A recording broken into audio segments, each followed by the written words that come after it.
We should probably start the video now, shouldn't we? Do you want to come with me to the gym and train up a body? It's alright, they probably wouldn't let her in anyway. Okay, so a lot of you guys have been asking what's the best. You're back. Hi. Okay, so a lot of you guys have been asking what's best to have for your pre and post workout meals. So I thought this video would be the best opportunity to show that. So I'm going to show you what I have for my pre-workout meal. We're going to head to the gym, hit some upper body, and it's absolutely freezing here, by the way. That's why my fingers are like, they're losing circulation, it's so cold. So today I'm going to make a warm pre-workout meal. If you've been here before, you'll know that I really don't like a whole lot of faff around my meals, so everything I make is super quick and easy. I love the microwave. I feel like it's one of the best inventions to ever be invented. And let's just make a pre-workout.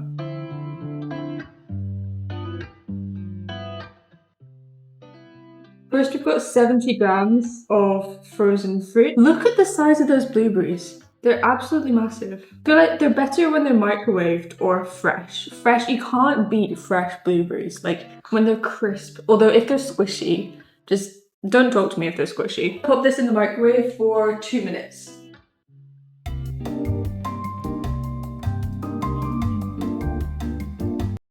Next, we're gonna add 40 grams of oats. I completely forgot to tell you guys what we're actually making. So essentially, it's fruity protein brownie oatmeal.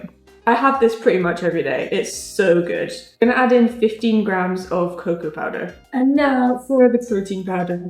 I'm using the vegan chocolate bueno, I don't know, from Protein Works. We're gonna use 30 grams, which is pretty much 1 scoop. I just spilled that all the way down myself. So you didn't see anything. And now you've got to mix it like pretty carefully at the start because there's obviously a lot of powder.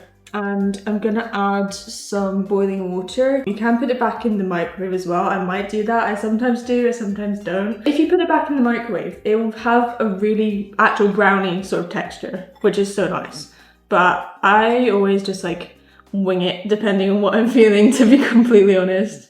Since I'm working out in like 90 minutes or so, this is pretty much a perfect pre-workout meal. The reason being is because we've got the protein, which is good because you need protein for your muscles to grow. And we've got 2 different kinds of carbs in here. We've got the oats, which are slower digesting, which is gonna help sustain my energy for a bit longer during my workout. And then we've got the fruit, which is faster digesting. The reason you always want 2 different kinds of carbs in your pre-workout is because glucose and fructose have different transporters, so they're absorbed into your body at different rates. So that means your energy is going to be sustained for longer during your workouts. Vegan protein powder does have a different texture to whey protein. I feel like the whey protein is more silky, and then this is what the vegan protein kind of whips up to. It's not really whipped, it's just kind of mixed. But it's really nice, like it's really thick.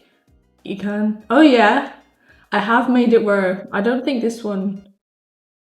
I don't feel safe putting this over my head, but I have made ones previously with the whey protein that you can just hold over your head and it won't fall out. When it comes to your protein intake, you want to split it up into 3 to 5 separate meals throughout the day. It's going to help keep your levels of muscle protein synthesis consistently higher throughout the day.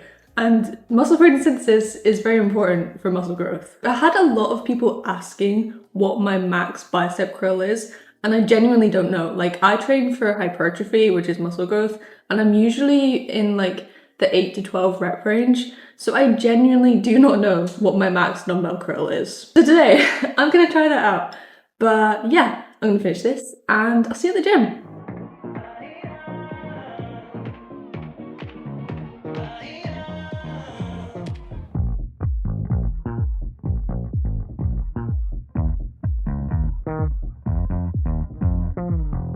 First, we're going to be doing incline dumbbell bench press. I'm going to aim for 8 to 10 reps for the first set.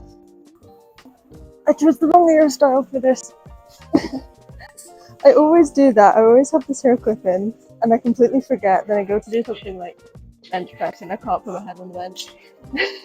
You want to use your knees to kick up the dumbbells. That just makes it a bit easier. You're going to base your core. Lower the dumbbells down to about chest level and push back up.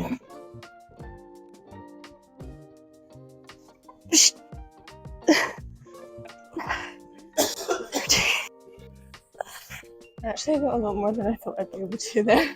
The key things you want to remember is push through your feet because that'll help keep you more stable when you're lifting. You really want to just control the weight on the way down and then push hard on the way up. I don't have the strongest pushing strength because I've got really dodgy shoulders.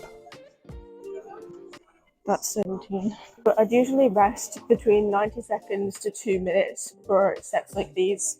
For compound lifts, you generally want to rest longer than if you're doing isolation movements, just because you're using more muscles, so you're going to take more time to recover. These feel very big. I don't know how this is going to go. It's quite heavy. I just got my back quick. Well, that's a PR. I'll take that. Next, we're going to do 3 sets of dumbbell lateral raises. When you go heavier, it's a lot more tempting to use momentum, so that's why I generally prefer to use quite a lighter weight. It just means that you can prioritize your form, because when you're not using momentum, you're going to be able to isolate your delts more, which is what we want. I like to think about the movement like I'm sort of pouring 2 jugs, so your pinky should be going up most. I've lost count. You always want to keep a slight bend in your elbow and make sure you're not locking them out at the bottom. It's just going to help keep a bit more tension on your shoulders. Okay, 2 more sets of that. I feel like I need to make sure that my biceps are actually warmed up. Okay, it's not too bad, but I was feeling it in my wrists. Let's go up. I think it's not going to be very hard to find my limit.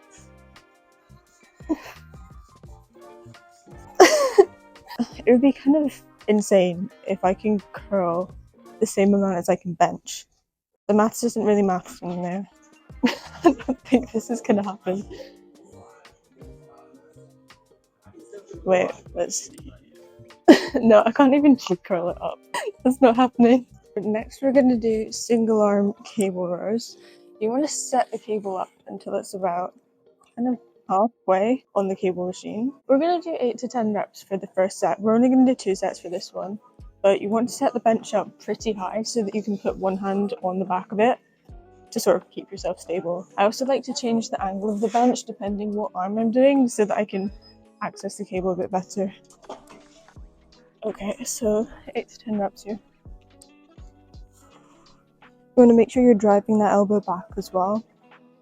It is harder to do with the heavier weight. Yeah, that weight's quite heavy for me. So on our next set, we're going to go down, but obviously need to do the other arm first. And you see what I mean? I can access this side better now that the bench is slightly angled differently.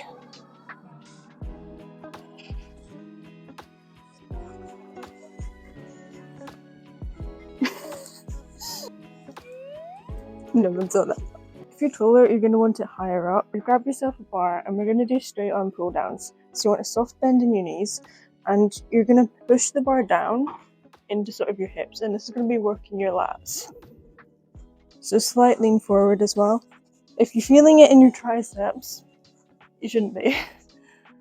I sort of think about pushing through the heel of my hand, so this part of my hand, rather than gripping the bar and sort of using my wrist, because that will shift more of the emphasis.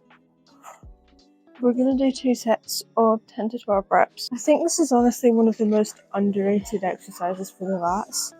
I don't do it too often, but it's definitely one of my favourites. My pull-up strength has gone down a lot since I've been bulking, but when you do negative pull-ups, that's going to help you with your pull-up strength. If you want an easier option, you can also try negative chin-ups. It's usually easier because your biceps are going to be more involved with your hands facing towards you. You do exactly the same thing. Just jump up. But you can see I can get a bit higher initially anyway, and then it's going to be slightly easier on the way down as well. Okay, so this is going to be our ab finisher. We're going to do 3 sets of 20 reps of leg raises, and then we're going to go straight into 20 reps of, I think they're called knee-ins. I call them knee-ins. I don't know, you'll see what I mean anyway.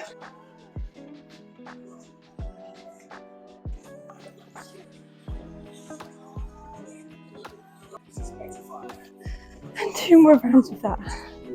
We have 30 seconds rest in between each superset. 2 more rounds. So ideally, you want your post-workout meal to be a maximum of 4 to 5 hours after your last meal, like before your workout. That's the wrong walker. So we're definitely on target for that, but I'll show you exactly what it is in a minute. Feels like the first time. Throw away all my pride. Don't wanna say I love you first, but holding it in just might. So for post-workout, we have chili con carne with brown basmati rice, and this is really good because it's got different kinds of carbs in there from the rice and obviously the tomatoes and the beans and everything that's in the chili. We've obviously got protein in there from the meat, which is turkey. I just feel like this is a really homely meal, but it also makes an amazing post-workout. I also like adding a little bit of extra spice to my chili. This is really spicy. My dad brought it back from South Africa, I think, but it's so spicy that it's like corroded the top of the lid. I mean, do you see those holes? That's from the spice. My spice tolerance is quite high because I was a weird kid. I used to eat chili flakes, like, straight. But even for me, this is quite spicy. After this, I'm also gonna have some yogurt and some fruit.